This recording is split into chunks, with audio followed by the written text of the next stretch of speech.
You're listening to The Sports Moment, April 25th, 2024. part of the Sports Moments and Memories with Craig Olson podcast.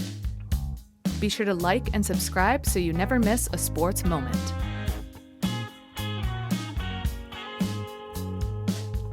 Sponsored by Pemberton Law and Lake Area Docks and Lifts. Lake Area Docks and Lifts, more than just docks and lifts. Lake Area Docks and Lifts. Welcome to the Sports Moments and Memories podcast. I'm Craig Olson. Good to have you with us, and good to be talking sports as always. And we want to start with some awards. You know, the Underwood Girls Basketball team made it to state for a second straight year, and they had a record-setting year. The Rockets won 28 games. That tied the record that was set last year for most wins in a season by a Rocket girls basketball team. They also scored more points in a season and had a higher season point average per game than ever has happened in girls basketball at Underwood. They averaged 66.6 points per game. And another key to their success was a record number of fewest turnovers average per game. They only turned the ball over 11.1 times a game, and that translates, well, into 28 wins and a state tournament appearance. They were fourth in the state in Class A, and there were a number of individual records that were established as well. Liz Luckin had the most points in a season with 746. She made the most field goals ever in a season with 300. Callan Grove had a couple of records. She had the best three-point percentage in a season by a player, hitting 50% of her threes. She also had a game where she scored 6 threes in a game, which is a record for most three-pointers made in one game. Trinity Baker, most assists in a season for a Rocket player with 132. And back to Callan Grove for a minute. She has really established herself as a premier defensive player with her blocking ability. She holds records for most blocked shots in a game with 11, in a season with 126, and in a career with 176. And she has one more year to go. So quite a year for Callan. And as the all-conference teams were announced, you had Liz Luckin, Callan Grove, and Ezra Baker make first-team all-conference. Trinity Baker was second-team all-conference. And Callan Grove was also all-state honorable mention. Liz Luckin was an all-state team participant. And academic all-state honors went to Liz Luckin and Ezra Baker. And the Rockets as a team had the highest grade point average of any team in Section 6A. Individual awards went to Millie Alberg, who was the most improved player on the team, Trinity Baker for the most assists, and Ezra Baker for a defensive MVP honors, and she was a captain along with Liz Luckin, who was the team MVP and the steals leader. And Callan Grove, the third captain on the team, was the rebound leader and earned the Rocket Teammate Award as well. So congratulations to the Rockets as they celebrated an outstanding season, a very historical season in Rocket girls basketball history. Congratulations to Brian Hovland and his girls. Well, Pemberton Law Firm is one of the sponsors of our podcast, so we appreciate them coming alongside us in this new endeavor this year. And they carry a legacy of trustworthy and reputable legal representation that goes all the way back to 1883. They serve you in 4 convenient locations in Fergus Falls, Wadena, Detroit Lakes, and Alexandria, and online at pemlaw.com. Lake Area Docks and Lifts offers premium waterfront equipment sales, service, and installation. Best quality and service at the best prices. Just ask your neighbor at the lake about Lake Area Docks and Lifts. Lake Area Docks and Lifts, more than just docks and lifts. Lake Area Docks and Lifts. This weekend, the Otter Golf Invitational will be held, the Otter Girls and Boys Golf Invitational. 3 o'clock on Friday afternoon is when they tee it off. And it continues on Saturday, starting at 9 in the morning, 2 rounds of golf. Some very stiff competition coming in. I caught up with Otter boys golf coach Matt McGovern to talk about his team and focus in on this weekend tournament. Otter boys golf coach Matt McGovern joins us ahead of the Otter Invite 2-day event starting Friday, going through a Saturday out at Pebble Lake Golf Course in Fergus Falls. Matt, we were just talking a bit before we started the interview that it's just good to have it, right? The weather last year didn't cooperate, but boy, what a great start to this season. Yeah, we have had good weather so far. We've had 2 meets. Both were really windy, but last year at this time we were still indoors. And the Otter Invite last year, we did have it, but we had a snow delay for a while. It was raining ice for a while. And so I think the round on Saturday took about 6 hours because we had a couple delays where we had to have the snow melt, which was pretty crazy. But we're excited. It's supposed to be a little rainy and a little chilly, but whatever happens, it's better than the last couple of years. Well, there's no doubt in Minnesota high school golf in the spring, you've got to be ready for any conditions, don't you? Absolutely. But I tell you, when we played last Thursday in Sartell, that was one of the hardest days of golf I've ever been a part of because it was just as windy as it could possibly be and cold, and the course was soaked. And so I was just playing super long, and the guys really hung in there. I was proud of them. Well, one thing that helps when you're running up against conditions like that is when you have an experienced group, and you certainly do have that. You've got some great leadership on this year's team. Oh, we do. We have 3 seniors and a junior, all who've been playing varsity golf since they were 8th, 9th graders, and they know what they're doing out there, and they don't need a lot of coaching or a lot of help anymore. And then we have a couple new guys too. We have Quentin Keel and then Simon McGovern, who haven't played any varsity, so they're seeing some of these courses for the first time. Obviously, they'll know Fergus when we play this weekend, but proud of them too. They've gotten off to a good start, and they're really tough kids, and couldn't ask for a better group of guys. We also have a couple other kids that are kind of working on that trying to move their way up to a varsity spot with Caden Zender and Jared Kennedy, and so I'm just excited about everything. We got good leaders on top, kids with experience going to state, and then all the way to kids that are vying for those last couple of varsity spots, and a couple more that are hanging on to those varsity spots and hoping that they can keep them with their good play.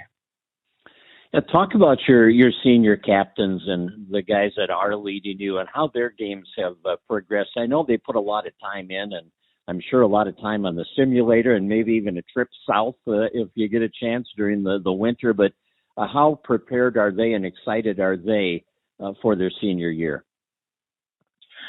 I'm so excited for them, and they're so excited too. There's a group of kids that just can't get enough golf. They played together last summer, I don't know, at least 100 times together. I'm talking about Riley McGovern, Ryan Nelson, Gavin Getford, and then our junior, Adam Kennedy. All 4 of those guys are capable of shooting the low score. They're all capable of winning tournaments. They've all got tons of experience. Riley's been to state since he's been a sophomore and a junior. Ryan Nelson was a state participant back when he was a sophomore. Riley and Adam were all conference last year, and then Ryan Nelson was honorable mention all conference. And so just got a lot of experience, and those guys just know what they're doing. They hit the ball so far, Craig. I can't even tell you. It's kind of ridiculous how far these guys can hit it these days. Playing the courses from a little different areas than I am, I can tell you that. But it's just fun to see them when they're on their game.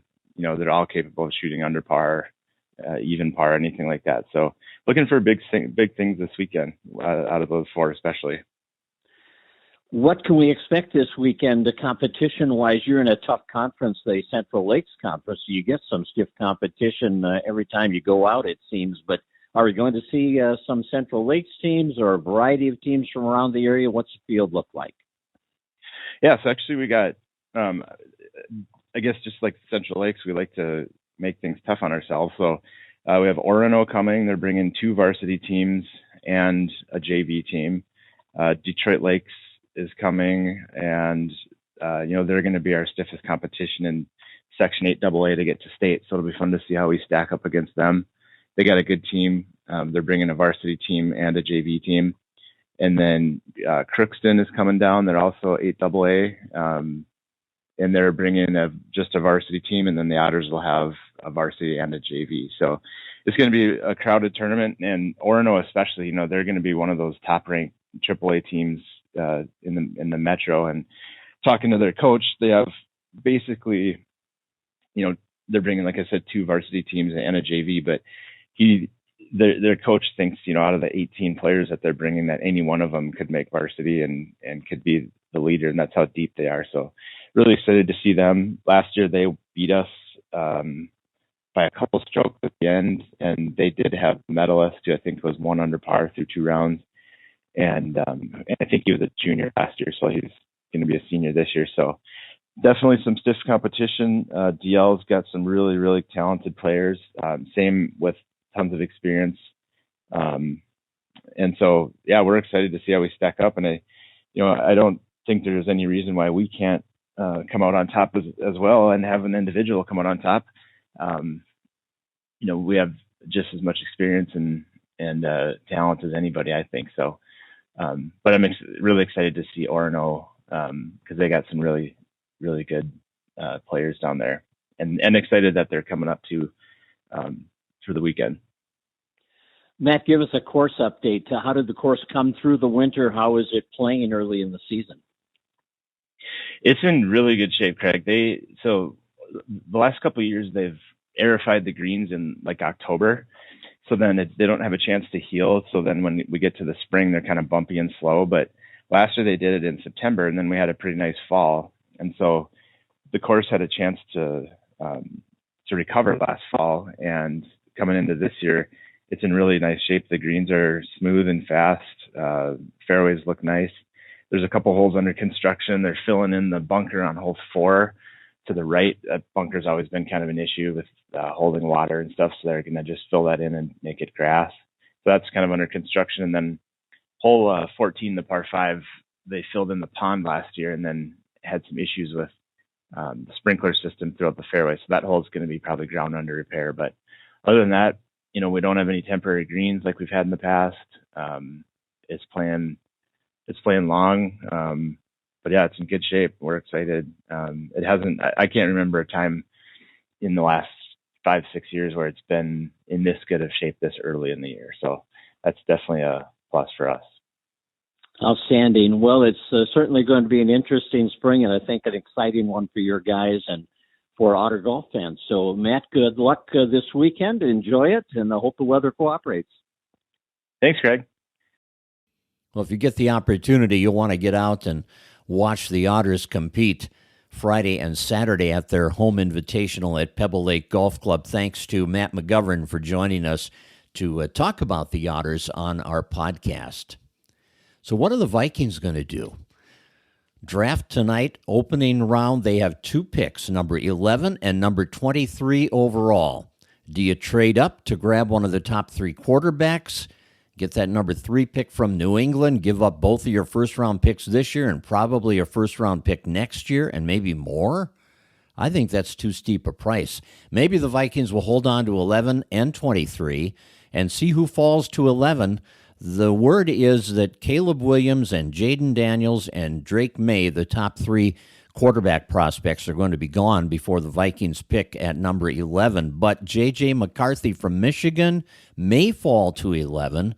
And for sure, the experts say Michael Penix Jr. from Washington and Bo Nix from Oregon should be there at 11, maybe even at 23 at the Vikings' second pick in the first round. So what will they do? That's the big question leading up to the draft. I guess we won't get a firm answer on that until the draft gets underway. We'll see the direction the Vikings decide to go. I do know this. Among Viking fans that I know, the anticipation for the draft has never been higher. So we'll see what they decide. Naz Reid has been named the 2023-24 NBA Sixth Man of the Year, becoming the first Timberwolves player to win the award. He also became the 3rd undrafted player to win the award. and one of 6 players to win the award before the age of 25. Reed is 24. He averaged career highs of 13.5 points and 5.2 rebounds to help Minnesota finish with the second-best record in franchise history and clinch the number 3 seed in the Western Conference. Now, the Timberwolves and the Phoenix Suns resume their best-of-7 opening round Western Conference playoff series tomorrow night in Phoenix. The Timberwolves, with back-to-back impressive performances at home, are off to a 2-0 start in the series. And the Twins have won 3 in a row from the Chicago White Sox. They'll try to sweep the White Sox with a matinee game today that will throw Simeon Woods Richardson on the mound. He is a AAA pitcher who was called up earlier this year and got his first Major League win, pitched really well. Now he's starting the series finale and the homestand finale today as the Twins go for the sweep. Yesterday, Willie Castro hit a 3-run homer on his 27th birthday, and Joe Ryan pitched 6 innings to get his first win of the year. Twins win by a score of 6-3. They are 10-13, creeping toward that 500 mark. And they are on a 3-game winning streak. They are 6.5 games back of the Cleveland Guardians in the American League Central. After today's series finale, they go to Anaheim for 3 on the weekend, and then to Chicago for 3 more against the White Sox. It's a great stretch for them to make up ground and get back to 500 and perhaps over 500 and right back into the thick of that American League Central Division race. Well, thanks for joining us for our podcast today. Hope you have a great weekend. Don't forget that Otter Boys and Girls Golf Invitational going on at Pebble Lake Golf Club. First round starts at 3 o'clock tomorrow afternoon, and then the final round Saturday at 9 a.m. Have a great weekend. You've been listening to The Sports Moment with Craig Olson. Sponsored by Pemberton Law and Lake Area Docks and Lifts. Produced by Sunroom Lab. Music by Blue Red Roses. Subscribe wherever you get your podcasts, and thanks for listening.